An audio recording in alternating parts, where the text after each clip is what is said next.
राम राम बंधुरा नमस्कार। आशा करছি SSC GD एग्जामेर प्रस्तुति তোমাদের খুব ভালোই চলছে।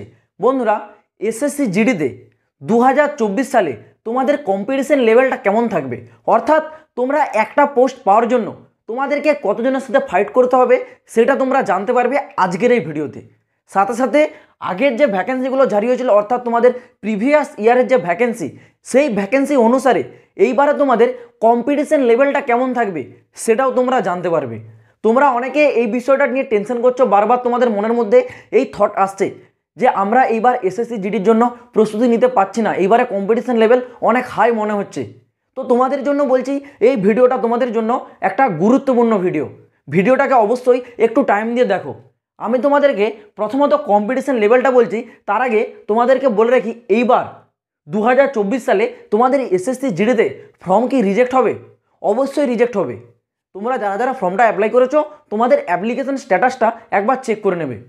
সেইখানে যদি তোমাদের বলা থাকে এখনও পর্যন্ত অ্যাপ্রুভ হয়নি, তাহলে তোমরা জানবে যে আরও 10-12 দিন তোমাদের টাইম লাগবে সেইখানে তোমাদের অ্যাপ্রুভ হতে। তোমাদের এখনও সেটাকে ভেরিফাই করা হয়নি, ওখানে তোমাদের স্ট্যাটাসে লেখা থাকবে ইওর অ্যাপ্লিকেশন নট অ্যাপ্রুভেল বা ভেরিফাই, নট ভেরিফাই এরকম লেখা থাকে। ওকে, সেইখানে তোমাদের ভেরিফাই হতে আরও 10-12 দিন টাইম লাগবে, তারপর তোমরা ওখানে অ্যাপ্রুভালটা পাবে, অর্থাৎ অ্যাকসেপ্টেড অপশন আসবে। কিন্তু তোমাদের যদি রিজেক্ট অপশন চলে আসে তাহলে জানবে তোমাদের ফর্মটা রিজেক্ট হয়েছে। তার আগে তোমাদেরকে একবার স্ট্যাটাসটা চেক করতে হবে। আর এইবারে 2024 সালেও তোমাদের এসএসসিতে ফর্ম কিন্তু রিজেক্ট হবে জিডিতে। এসএসসি প্রতি বছরই 2 থেকে 3 লাখ, তোমরা ধরে রাখতে পারো 2 থেকে 3 লাখ কিন্তু ফর্ম প্রতিবারে রিজেক্ট হয়। এইবারও কিন্তু 2 থেকে 3 লাখ ফর্ম তোমাদের এসএসসি জিডিতে রিজেক্ট হবেই। এই গেল তোমাদের রিজেক্টের ব্যাপার। এইবার বলে রাখি তোমাদের 2024 সালে জিডি কনস্টেবল এক্সামে কম্পিটিশন লেভেলটা কেমন থাকবে। প্রথমে 2018 সালে টোটাল নাম্বার অফ ভ্যাকেন্সি ছিল 60,210। এইখানে টোটাল ফর্ম ফিল আপ 52 লাখের মতো কিন্তু ফর্ম ফিল আপ হয়েছিল। এবং কতজন এক্সাম দিতে গিয়েছিল স্টুডেন্ট? এখানে গিয়েছিল মাত্র 30 লাখ জন এখানে কিন্তু এক্সামটা দিতে গিয়েছিল। অর্থাৎ এইখানেই তোমাদের সবথেকে বেশি কম্পিটিশন লেভেল কম ছিল। মাত্র একটা পোস্টের জন্য 87 জনের সাথে ফাইট করতে হতো। এই 87 জনের ভিতরে যে কোনো একজন একটি পোস্ট পাবে। তারপর আসে তোমাদের 2021 সাল। এই 2021 সালটা কিন্তু মারাত্মক সাল, কারণ এইখানে তোমরা জানো করোনার সময় তোমাদের ভ্যাকেন্সিটা জারি হয়েছিল কত? 25,271টা টোটাল নাম্বার অফ ভ্যাকেন্সি। এবং এইখানেই সব থেকে বেশি ক্যান্ডিডেট অ্যাপ্লাই করেছিল 71 লাখ। একটা ভয়ঙ্কর কিন্তু সংখ্যা, 71 লাখ ক্যান্ডিডেট, মাত্র 25,271 ভ্যাকেন্সি।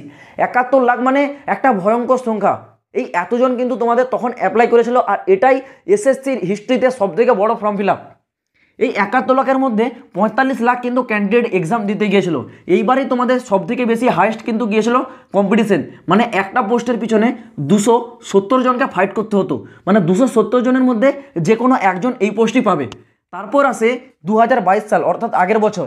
2022 সালে তোমাদের ভ্যাকেন্সি অনেক ছিল, যেখানে তোমাদের 50,187 টোটাল নাম্বার অফ ভ্যাকেন্সি। এই ভ্যাকেন্সিতে তোমাদের যে টোটাল ফর্ম ফিল আপ সেটা কিন্তু মাত্র 52 লাখ হয়েছিল। ওকে, এখান থেকে কিছুটা কমে তোমাদের 52 লাখ ফর্ম ফিল আপ হয়েছিল। 52 নয়, এটা 54 লাখ। ওকে, 54 লাখ তোমাদের ফর্ম ফিল আপ। এবং এইখানে 54 লাখের মধ্যে থেকে 35 লাখ ক্যান্ডিডেট কিন্তু এক্সাম দিয়েছিল। এইখানে ফাইটটা তোমাদের একটা পোস্টের জন্য 102 জনের সাথে। অর্থাৎ তোমাদের মধ্যে 102 জন যদি ফর্মটা অ্যাপ্লাই করে তার মধ্যে যে কোনো একজন একটি পোস্ট পাচ্ছিল। নেক্সট এইবারের ভ্যাকেন্সি, অর্থাৎ এইবার 2000, এটাকে তোমরা 23 বলতে পারো বা 2024 বলতে পারো। এখানে টোটাল নাম্বার অফ ভ্যাকেন্সি আছে 26,164। এবং এর আইটিআই রিপ্লাই চলে আসছে অলরেডি, তোমরা জানো, যেখানে তোমাদের 45 লাখ ফর্ম ফিল আপ হয়েছে। এবং এই 45 লাখের মধ্যে এইবার তোমাদের কতজন এক্সাম দিতে পারে? আমি একটা ম্যাক্সিমাম গড়ে ধরে রাখছি 28 থেকে 30 লাখ। এটা তোমাদের 25 লাখও হতে পারে, সেটা কম, কিন্তু আমি ম্যাক্সিমামটা ধরেছি, যেটা তোমাদের 28 থেকে 30 লাখ এইবার কিন্তু স্টুডেন্ট এক্সাম দিতে যেতে পারে। অর্থাৎ তোমাদের যে কম্পিটিশন লেভেল সেটা তোমাদের এইবার কিন্তু হয়ে যাচ্ছে একটি পোস্টের জন্য 103 জন। অর্থাৎ তোমাদের একটি পোস্টের জন্য 103 জন কিন্তু লড়াই করছে, যার মধ্যে থেকে একজনই কিন্তু সেই সিটটা পাবে। তোমরা বুঝতে পারছো, তোমাদেরকে কিন্তু 102 জনকে পিছনে ছেড়ে তোমাদের এই একটি সিট কিন্তু নিতে হবে। তার জন্য তোমাদেরকে পরিশ্রম করতে হবে। আর এখানে তোমাদের যে ভ্যাকেন্সি আছে 26,164, এই ভ্যাকেন্সিটা পরবর্তী সময় বাড়বে, যেটা আমি তোমাদেরকে আগের ভিডিওতেও বলেছি। কারণ তোমরা জানো ইন্ডিয়া গ্যাজেট তোমাদের জারি হয়েছিল, সেখানে সিআরপিএফের ভ্যাকেন্সি কিন্তু উল্লেখ করা ছিল।